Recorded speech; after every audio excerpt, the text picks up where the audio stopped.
Why is Bardock's original story so good? And why do people like him so much? Well, stick around to find out.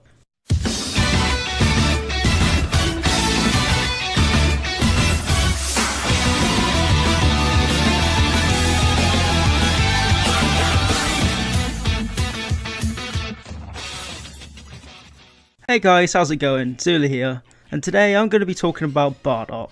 Yeah, he's a fan favourite, and yeah, I like him. But anyway, so we'll begin by talking about Bardock's backstory, because although some people think Bardock's a little overrated, like, I'm one of those people where I do like him a lot, and I'll explain why. So, pretty much in his original story, he starts out as a normal Saiyan working like for Frieza. Because if you guys remember, Frieza gets the Saiyans originally to take over planets, so he can sell them off, so he can be like the Grand Emperor of the universe. So they're basically like his workers, you could say. And then eventually, obviously, Frieza killed them off because he saw the Saiyans as a potential threat in the future. And in the Bardock movie, not the episode of Bardock, not the one where he goes Super Saiyan, the other one, the original one, it wasn't written by Toriyama. But it's basically regarded as the best version of Bardock's story by a lot of fans. Some people might prefer Dragon Ball Minus, and I kind of like it too. But I actually prefer the original movie. And essentially, it starts off with Bardock. I haven't seen it in a while, but I remember it pretty clearly. Bardock's got his own little group. He has like all his friends, and they take down planets together. And it's kind of, they're all buddy-buddy, you know? And to begin, everything's going grand for them. And for a group of low-class Saiyans, they're actually pretty damn strong. Yeah. I believe, if I remember right, by the end of the special, Bardock's power is around 10,000, if I remember correctly. And that is literally around Vegeta's power level, I believe. Well, when he fights Goku. Vegeta's a bit stronger than that, obviously. That's him without powering up, I think. But yeah, Bardock's pretty damn strong. But throughout this special, it shows Bardock's character slowly change, because I believe they're called the Kanassans, that they take down Bardock's team. They take over the planet and kill everyone, but the last alien that Bardock's going to kill, actually grants him a psychic power, which allows him to see visions of the future. And it's kind of maybe, pretty much is implied that's gonna happen, but it could be the possible future. It's not really explained very well, but basically gives him visions of the future. And he sees the destruction of planet Vegeta, his home planet, and obviously Frieza's blowing it up. So I'm getting a bit ahead of myself. I'm just refreshing the plot of the film if you guys are a little rusty on it. But yeah, throughout the film, especially after Bardock gets the powers, you see a little change in Bardock. Although he does work for Frieza, he's not really... He is kind of a typical Saiyan, but at the same time he isn't. Like, Saiyans aren't known to be emotional. And Bardock isn't exactly, like, super emotional. Like, when he goes to see Goku in the film, he basically looks at Goku, is kind of interested, finds out that he's a really weak Saiyan, and is like, okay, whatever, I'll see you later, Kakarot. But yeah, so in that respect, Bardock's not the best father, but later on, comes back full circle. But throughout the special, eventually, Bardock loses his team. Dodoria and the rest of his goons that he brings with him, they kill all of Bardock's friends. Because obviously, Bardock's not around to help them. And technically, he's spared from getting killed because he gets injured after the Kanassan gives him the psychic powers. He passes out. So yeah, he comes back to where his team is because they go out on another mission, and he finds them all dead. And I think a lot of people can sympathise with Bardock because he obviously has a team, they're all his best friends, and I don't think he really has anyone else, because this is before Gine, Goku's mother, was a thing. So yeah, you don't see her in the movie at all. She's only in Dragon Ball Minus and Dragon Ball Fusions, I believe. So yeah, Bardock seems to be all alone, but instead of bowing down and being scared, because obviously Frieza will probably come after him later anyway, he decides to fight Frieza, even though, and something I think a lot of people like about Bardock, and especially in this story, is that although Bardock knows the odds are completely against him, he fights anyway, and he stands up to Frieza.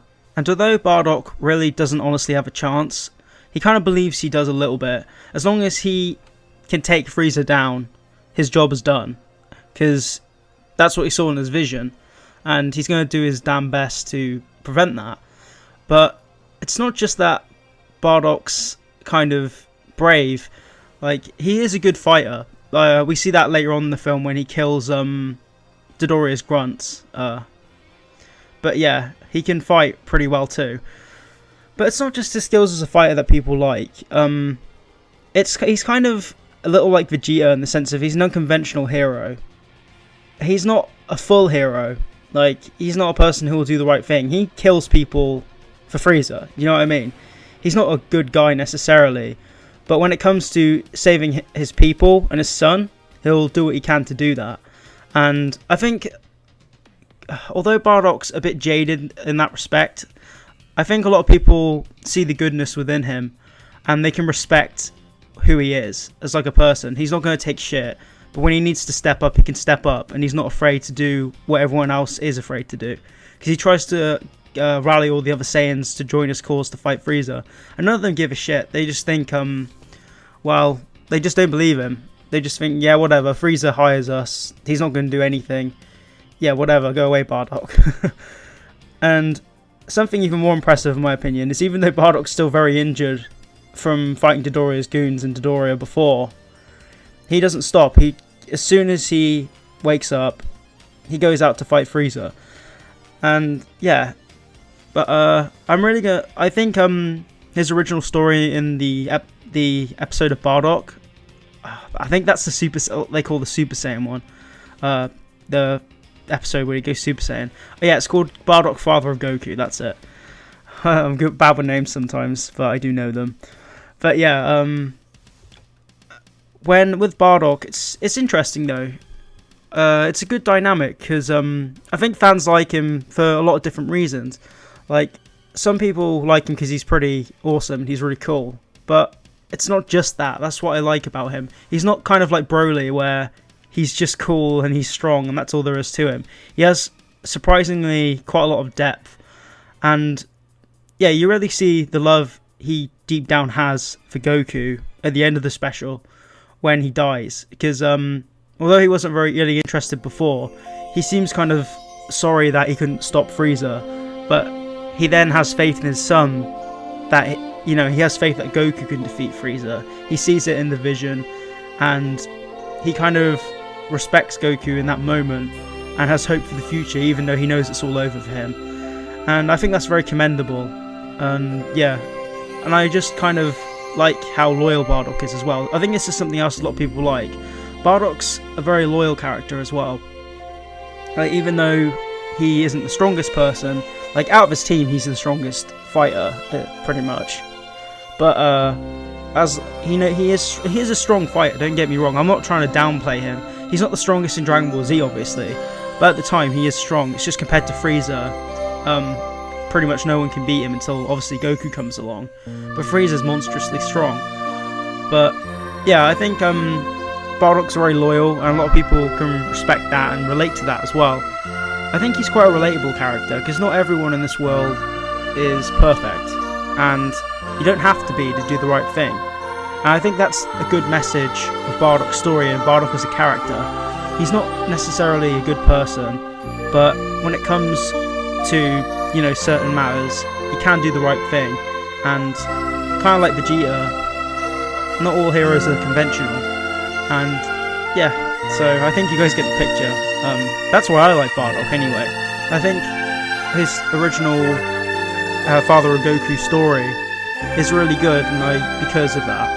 Like, it tells a really good, deep story in about an hour. And it is what it is. It doesn't need to be this grand thing where Bardock wins at the end of the day. And that's something I do like more about this story. It's not a conventional Dragon Ball movie or Dragon Ball story where the quote-unquote hero comes out on top. Well, technically Bardock could be considered like a slight hero. But the good guy doesn't win. Frieza kills him, laughing maniacally as he does so, and blowing up Planet Vegeta. And Bardock gets through a few of his goons, but he's just not strong enough. He gives him his energy ball attack, and Frieza's energy eats it up like a nice dessert. But yeah, that's what I like about Bardock, and that's why I think his story is great. So if you enjoyed the video, remember to like it. If you have any ideas of what I should make in the future about Dragon Ball, comment in the comment section below. And if you want to see more from me, feel free to subscribe. Anyway, I'm Zuli, and I'll catch you guys down the road. See ya.